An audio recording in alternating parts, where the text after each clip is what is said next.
Libro Resurrección por Neville Goddard. Capítulo 1. Después que Juan fue prendido, vino Jesús a Galilea predicando el Evangelio de Dios y diciendo: El tiempo se ha cumplido y el reino de Dios está cerca, arrepentíos y cree en el Evangelio. Marcos 1, 14-15. El ministerio de Jesús comenzó cuando terminó el de Juan en Judea. Jesús, cuando comenzó su ministerio, tenía unos 30 años. Lucas 3, 23. La tierra de los siglos había sido arada y rastrillada para el Evangelio de Dios. Y los hombres empezaron a experimentar el plan de salvación de Dios. Los autores del Evangelio de Dios son anónimos, y todo lo que realmente podemos saber sobre ellos debe derivarse de nuestra propia experiencia de las Escrituras. Su autoridad no estaba en las Escrituras como un código escrito muerto, sino en su propia experiencia de las Escrituras. Su Evangelio no era una nueva religión, sino el cumplimiento de una tan antigua como la fe de Abraham. Y la Escritura, previendo que Dios justificaría a los paganos por la fe, anunció de antemano el Evangelio de Abraham, Gálatas 3:8. Y Abraham creyó a Dios y vivió de acuerdo con la previsión de la historia de salvación que Dios le concedió. Los autores desconocidos del Evangelio hacen hincapié en el cumplimiento de las Escrituras en la vida de Jesucristo. Cristo en nosotros cumple la Escritura. ¿No os dais cuenta de que Jesucristo está en vosotros? 2 Corintios 13, 5. He sido crucificado con Cristo, ya no vivo yo, sino que es Cristo quien vive en mí, Gálatas 2:20. Porque si hemos estado unidos a Él en una muerte semejante a la suya, ciertamente estaremos unidos a Él en una resurrección semejante a la suya. Romanos 6:4. La repetición en nosotros, a través de su inhabitación, ha sido expresada por Johannes Scheffler, un místico del siglo XVII.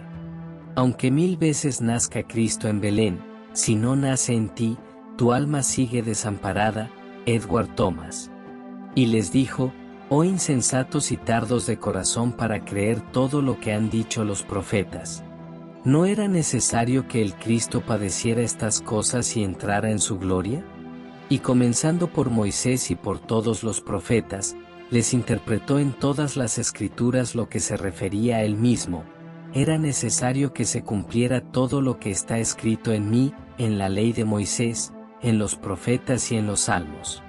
Entonces les abrió el entendimiento para que comprendieran las Escrituras. Lucas 24, 25 o 27, 44, 45. Y leían del libro, de la ley de Dios, con interpretación, y daban el sentido, para que el pueblo entendiera la lectura. Nehemías 8:8. El Antiguo Testamento es un plano profético de la vida de Jesucristo. El Evangelio de Dios es la revelación del futuro concedida a Abraham. Abraham se alegró de que iba a ver mi día. Juan 8, 56. Se trata de Cristo resucitado. La participación en la vida de la era venidera depende del acto de Dios de resucitar a los muertos. La resurrección de Jesucristo es la victoria de Dios. Que estaremos unidos a Él en una resurrección semejante a la suya es la promesa de la victoria de Dios para todos. Pero antes del día de la victoria, el hombre debe ser refinado en el horno de la aflicción. Los he probado en el horno de la aflicción. Por amor a mí mismo lo hago, pues ¿cómo ha de ser profanado mi nombre? Mi gloria, no se la daré a otro. Isaías 48 del 10 al 11. Se necesita el horno de la aflicción para conformarnos a la imagen de su Hijo y, por tanto, a la imagen del Padre, pues el Padre y el Hijo son uno. Entonces acudieron a él todos sus hermanos y hermanas y todos los que le habían conocido antes, y le consolaron por todo el mal que el Señor le había hecho pasar, y el Señor bendijo los últimos días de Job más que su principio. Job 42 del 11 al 12. La historia de Job es la historia del hombre, víctima inocente de un experimento cruel por parte de Dios. Y Dios dijo, hagamos al hombre a nuestra imagen. Génesis 1, 26. Sin embargo, considero que los sufrimientos del tiempo presente no son comparables con la gloria que ha manifestarse en nosotros. Romanos del 8 al 18. Y esa gloria es nada menos que la revelación de Dios Padre en nosotros, como nosotros. Nada puede sustituir al testimonio personal del plan de salvación de Dios. El plan del misterio es inherente a la creación. Lo que tan proféticamente se dice al mundo en el Antiguo Testamento se realiza en la propia personalidad.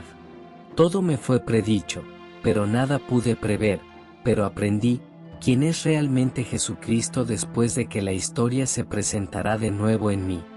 El hombre que ha experimentado las Escrituras no puede eludir la responsabilidad de contar su significado a sus semejantes. Los desconocidos escritores del Evangelio de Dios no describían situaciones y acontecimientos del pasado como historiadores. Su historia de Jesucristo es su propia experiencia del plan de redención de Dios como hombres que ellos mismos habían experimentado la redención. Relataron sus propias experiencias. Son testigos de primer orden que dan testimonio de la verdad de la palabra de Dios, sin dudar en interpretar el Antiguo Testamento según sus propias experiencias sobrenaturales. Habiendo experimentado la historia de la salvación, puedo añadir mi testimonio al suyo y decir que todo se hace tal como ellos lo han contado.